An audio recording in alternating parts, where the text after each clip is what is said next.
That is some really cool green algae. I don't know if I've ever seen green algae like that.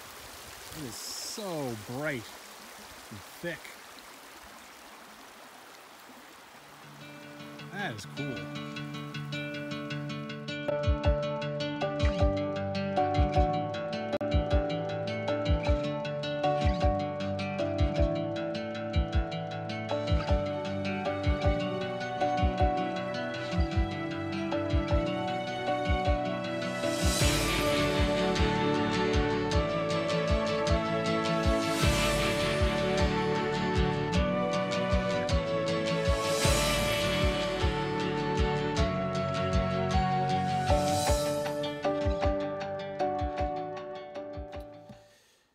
Hey everyone.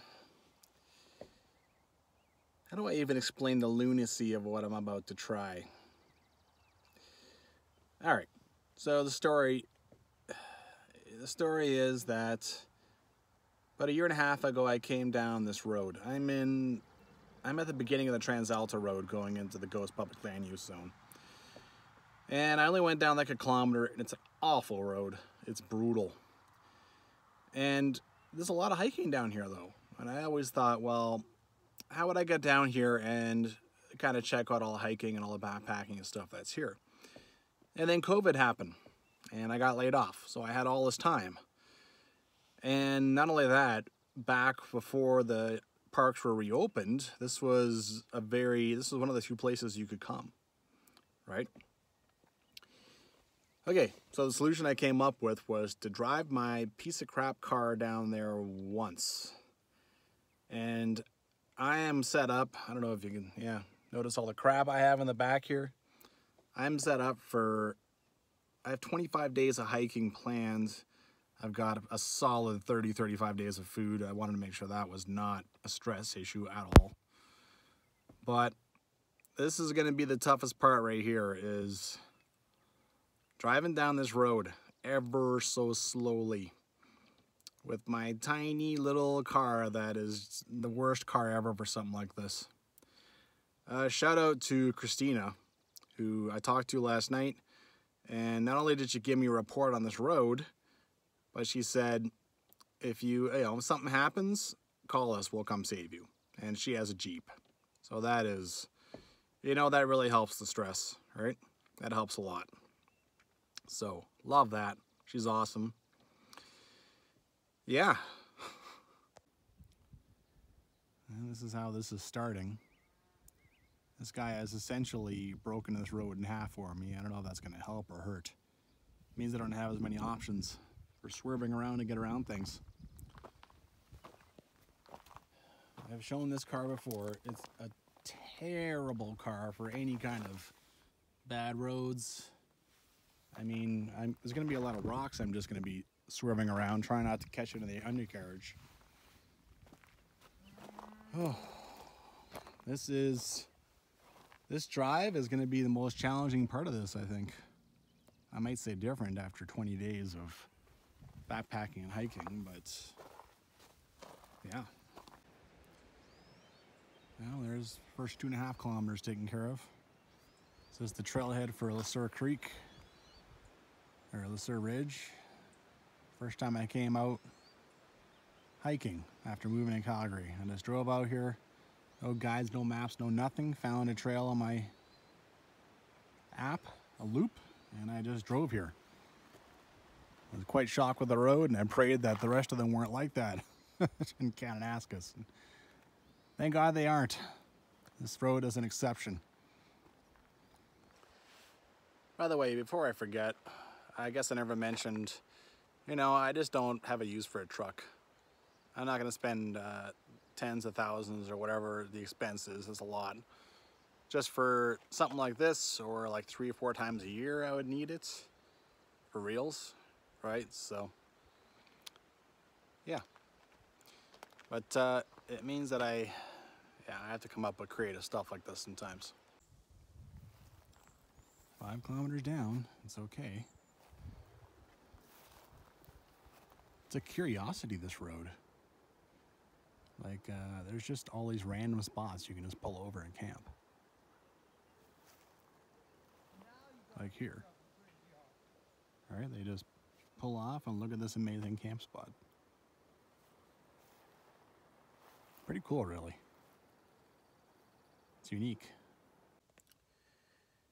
Well, I've made it 7.2 kilometers. That's out of 25, so, and it's been good so far. I've not experienced any challenges or feared for my car's undercarriage at all yet, so doing okay. So my initial goal of the day is to do Springs of the Ghost Trail. To do this one while I'm on my way down to the end, where I'll be based for quite a while. Alright, so that's this one, volume 3. Doing that, and then I'll use number 8, and I'll do number 8A. I'll do all that as a loop. Nice view to start. This area is totally unique. I've never seen anything like this, where there's just all these spots to just pull out and camp for free. Pretty cool. Unfortunately, this is also what you end up with, right? And that's why areas like this don't exist that much. Some people just can't be good unless mommy and daddy, or in the case of something like this, a ranger or conservation officer isn't watching. Well, I'm descending into the forest now. I just put on bug spray. Bugs are definitely out already this year.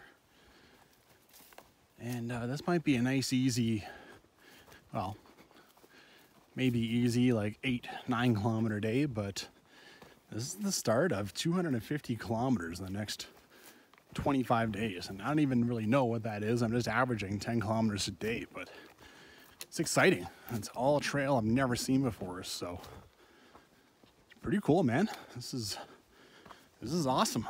It's happening. That's where I'm gonna keep going. This is an option to come back up here and back to the parking lot that I'm probably not gonna take. And up there you can see there's a gate going up to Trappers Hill Lodges. All right. This is something a little bit new too to me, is hiking along a trail that's clearly gets used by dirt bikes. You know what? It's not as bad as trails that get used by horses all the time. That Trappers Hill is up there. I thought, you know, I'm not sure if they do trail rides or not, but places that are used by outfitting like that do it every day, like out of Jasper, those trails are terrible. Just awful. But yeah, the dirt bike, you know what? This trail is nice on the feet. It just kind of rips up the ground, but not right down to the roots or anything, at least not yet. So yeah, I don't mind it. I can expect a whole lot of this on this 25 days. Not bad at all.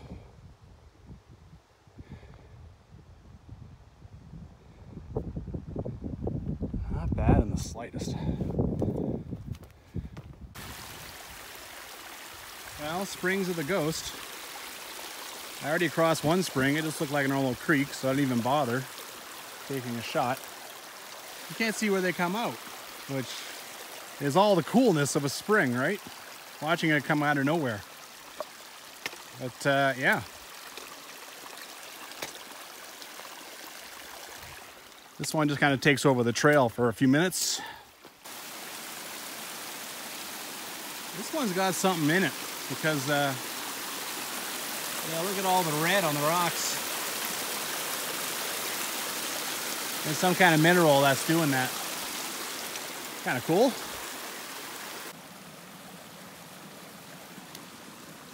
More spring. I believe this is number 4. I think it's a number 5. And then head down to the bottom, the valley, join up with number 8 and use that to come back. Well, I had to stop and figure things out. The trail came right down beside the river, and I was kind of going, okay, there's no way trail number 8 is below this.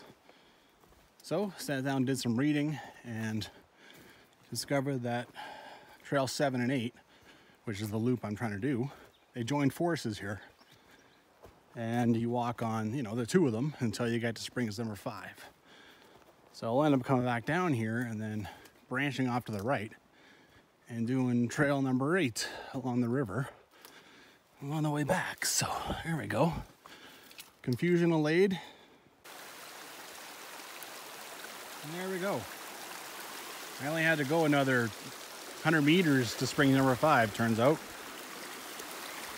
Okay. Keep going a little farther in order to get around the loop.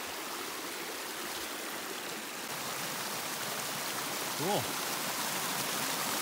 I think this is iron.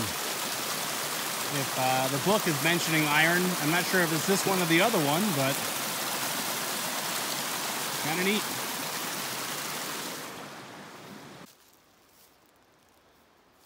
Well, I think I'm at the end of the loop. There's that way, and then there's this. I don't know, there's a lot of trails that break off and then they just go rejoin the big trail again, so they turn out to not be, and this could be one, since it's kind of curving back over here. The nice thing about what I've discovered today is, oh, of course it joins back up, God. Okay, I think now I have it. Now I have like a 90-degree intersection here. Okay. I think now I got her. Nice thing about the knowledge I've gained today is that it was pretty easy to get here. That 7 kilometers on that road was fine. I have a backpack planned to come down here from the big hill, the end of this Transalta road, or at least as far as I can get. Come down here, you know, stay a night somewhere, and then go back along the number 8 trail. So it'd be just an overnight. But now I feel like I can pretty easily take that off the itinerary if I would need to, so it takes the pressure off. It's just a really nice, pleasant trail in here now. At number 7, there's a few places where the bikes made it pretty muddy and soggy, but yeah, this is just, they don't seem to come down here. It's just a nice walking trail. Really nice, peaceful. Okay, I'm back to spring number 5. I finished that loop back in the forest, and then I'll find a little way to turn right, differentiate the trail again, and I can continue down number 8. It should be a lot closer to the river. Well, I was supposed to turn right immediately after springs 4.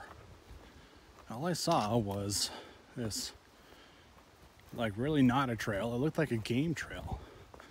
Everything else has been really quite open. Even if it was some random trail, it was pretty blatant. So, all right, I can't find anything else up here though, so let's see here. There's the spring, and I guess this is it. All right, I guess we'll see what happens. Well, I thought that other trail wasn't getting any dirt bikes, but this trail is not getting any dirt bikes. This is a whole several notches below the other trails. It's barely here. All right, climbing away from the river. Supposed to make a steep right turn. There's more trail going up here, and obviously this is back to the dirt bikes. That's yeah, interesting. Well, most of the time the dirt bikes are fine, but you still get this sometimes.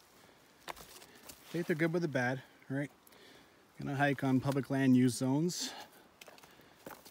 You're gonna get some of this.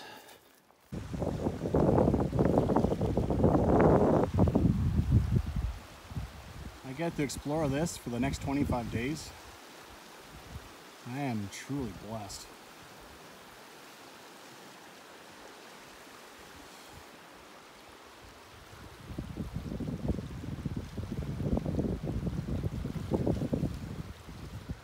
I don't mind using that word. I'm not religious, but you got to recognize when, man, you know, This is gonna be cool.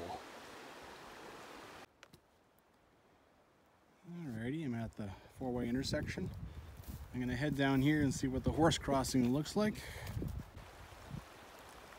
Another thing about doing that backpack I talked about from down there is I would have to cross this, so this is a bit of a scout. I think this would be, you know, on the more difficult side, probably above the knees, and that's running pretty fast, but I think it's doable. Got this little mark on the tree, and I'll make a mark on my phone too. Oh, I think that's underwear. Okay, the easy way back up to the parking is that way. I'm gonna keep going to the right. I'm gonna go to number 8A, beaver ponds. Okay, very quickly this thing heads down into here. The book doesn't really talk about this, and then it's a matter of, I guess you just walk along here. It's pretty hard to follow a trail. Maybe there'll be some cairns. I don't know. Okay, just kind of follow along. Now I've kind of picked up a trail in the woods again. So, following that, I even saw some horse dung on it, so it's a good sign. Definitely not too worried about getting lost, because there's the motorhome that is beside me, and just to the left of it, you can just barely see the blue tinge of my car. So I'm gonna hike over here, and then I'm gonna end up coming back up probably the right side of that ridge. Well, I definitely screwed up number 8A. In the description it says, notice a trail heading down to the riverbank. That's number 20. Great. Here's a great trail I've been following. Here's the riverbank. I've been on number 20. All right. So, let's see here. Maybe I'll follow along here. Yeah. I can see my car up there. I don't know. I'll figure something out here. Well, there was a bit of a trail that came along the river, kind of following the stream. Oh, look at this. I had just seen this, not this, so this is kind of a, yeah. Oh yeah. I think I see something over there, so that's probably the other side of number 20. This is another space where you can cross, obviously. There's that horse crossing, then there's here. This is pretty wide. It's hard to know how deep this is. Just kind of exploring around down here a bit. Might as well enjoy myself. You can see how the river moves around. Because once upon a time, there's a rock ring here, a fire ring, and now the river's eaten half of it.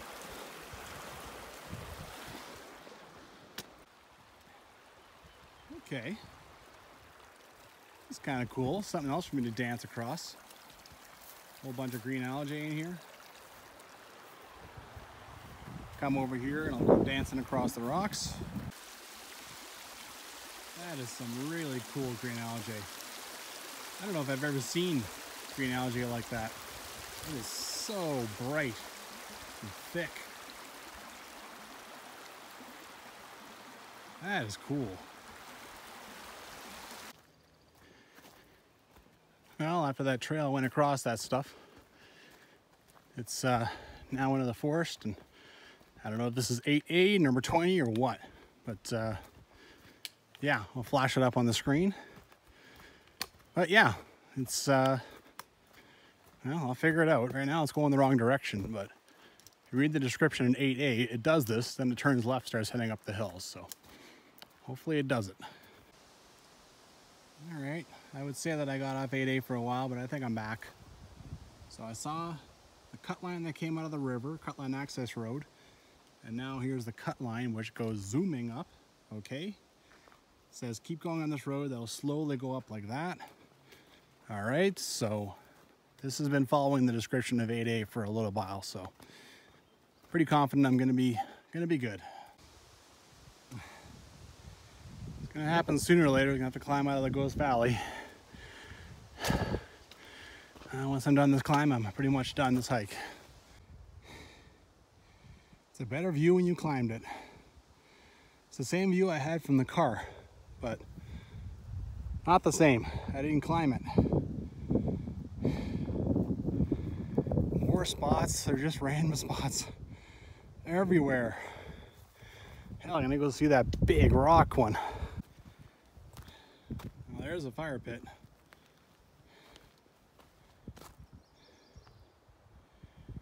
There's not even like a real obvious place to get rocks, so they must have like gone down here to get them. So this is actually kind of impressive. Very random piece to leave out here. According to this, it's like 27. That's just hard to believe. Wow. So this is on a number 20 trail. I definitely came walking along here, or like on here, and came up to that, and then I went up that, and then I rejoined up with 8A. Alright. So I got off trail a little bit, but I still saw the beaver ponds, and frankly, though that green algae, that stole the show. That was cool. Never seen it so bright. So yeah, it was nothing too mind-blowing. Obviously I've got pretty good sweaty hat hair after plus 27 walk around in that. The problem with that hot is you can't really take off your jacket, otherwise the mosquitoes get at you. All right, so it's you're either too hot or you're getting bitten alive. So I chose too hot, so what do you do? Anyway, one hike down. Well, I think earlier I might have said 25. Oh, look at that. There's even a kilometer sign, 8. But it's actually 16 something down to that hill, so that's awesome. So I'm already like halfway. 25 is how much it is from like, well, Pyrus to the beginning of this road or something like that. It's just looking at the first number in the description. Well.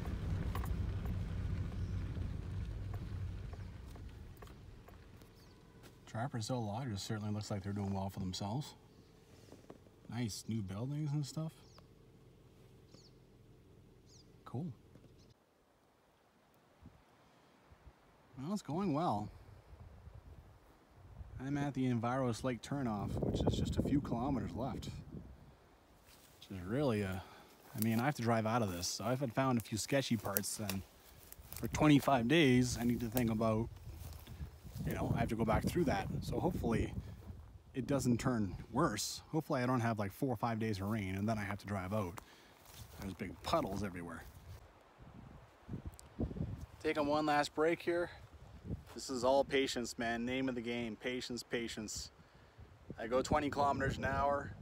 I know I'm not gonna hit some bump and wipe my car out, so patience, patience, patience. All right. Yeah, film at least me doing this steep hill. First gear, keep the RPM up. Go around anything, any big potholes. I'm trying to hold the phone steady, but I got my priorities. And it's not the phone. All right. Well, it's not as steep as I thought, but it's pretty steep. All right, here we go. Bumps, lots of bumps. All right, there we go. All right, I'm not gonna keep that up. That can't be very fun viewing all the bumps, so. I've only got like a kilometer left, but I had to stop and, you know, there's a couple of trees in the way, but man, what an intro to this. Devil's Head. God, this is gonna be so awesome. I made it. I made it to the big hill. gorgeous basin. Oh. Just park down in here for now. I gotta figure out where I'm gonna camp. There's lots of little roads going everywhere, but nothing that my car is gonna handle super easy, so I'll walk down here and I'm hoping I'll find something that, you know, yeah. Okay, so that's a relief. There is some spots I can get to. Let me look a little farther down here, see if there's anything better even still. Oh man, this is awesome out here. Jeez, this is super cool.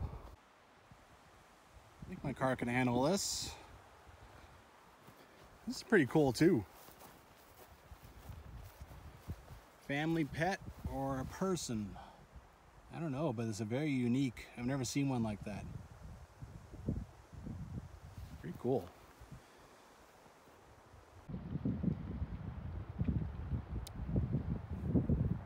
Well, here's what you can do if you have a all-terrain vehicle out here and go a lot farther than me.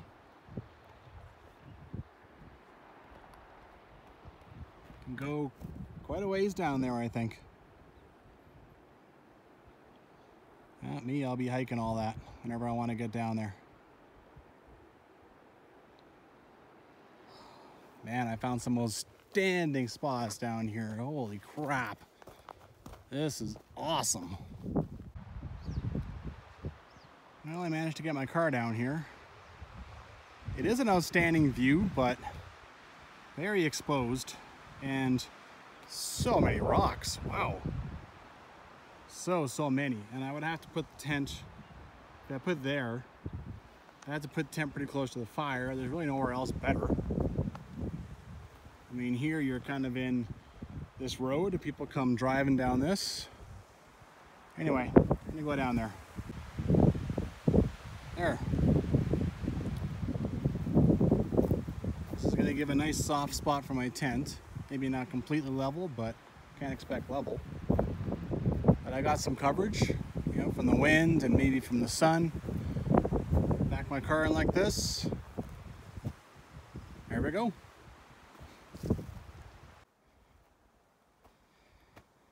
Well, I brought my my old 3-man Tarn 3 that I hauled around, you know, big 7-pound tent, hauled it around up to Berg Lake and all that. My first couple of seasons. But my first mistake, I'm pretty sure I went through it, and yet I don't have the pegs. And I don't remember them hanging around at home, so I wonder where those went. So I had to whip out the pegs from my backcountry tent, which I hope to just leave, you know, tucked away until I actually went backpacking. I'm trying to charge my phone off this guy. I have this thing now because the connections on my iPhone aren't doing that great anymore. So, you know, at home, that takes that out of the equation, right? Well, it's been showing, you know, I plugged it in at home, outside, and it showed, okay, it's charging. Great, it works. Yeah, well, it's been showing charging for like an hour and it's charged like 2%. So I'm thinking this thing gulps up a lot more power than if you just plug it in. So that's unfortunate. I'll have to whip out a traditional connection and see if that does better. That's an intimidating sight. That's the Black Rock Lookout. If it's nice tomorrow, I'll just go tackle that one right away. That's probably my hardest one. Yeah, that's yeah. Well, a couple things about this. One, I have water is way down there. I got nowhere to kind of dip my feet and my knees in. I brought enough containers that when I do go get water, I can haul up like 11 liters up here. So that'll be a pain, but at least I'll have lots of it, right? Immediate concern right away is this anchor's not doing very much, you know. Had it plugged in for a while. The sun, it's mostly been behind the clouds, but still 72 to 76%. It's not much. I'm gonna have to unplug this. I'm gonna have to turn this thing off every night. You know, I'm used to having it on and checking the time, but oh well. My car is as full of gas as I could make it. I filled up in Cochrane. So if I have to, I could start the car and charge it off that.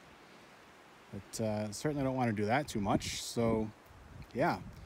And then my anchor, my 20,000 milliamp is for my backpack. So I'm not bringing that thing along. All right. So I don't want to spend any of that. Anyway.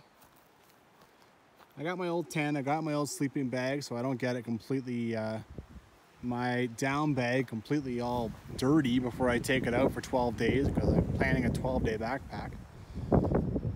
And yeah, it's nice to have a 3-man tent. Gotta say that. One more thing here too is I've certainly heard a lot of gunshots already. People just come out and play, shoot their stuff. And I can hear dirt bikes and I can hear some Jeeps and stuff, but I knew that, right? I knew that when I came down here, so whatever. I could find something a little more buried, maybe be less sound, but now you know. This is fine. I brought earplugs too for on the weekend when they might be doing some partying.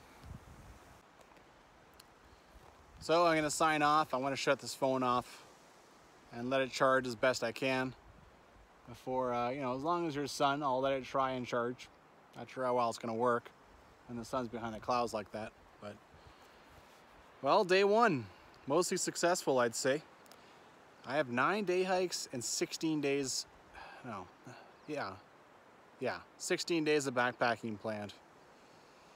So, yeah, it's a little intimidating. One step at a time, one day at a time. One task at a time, right? All right. See you tomorrow.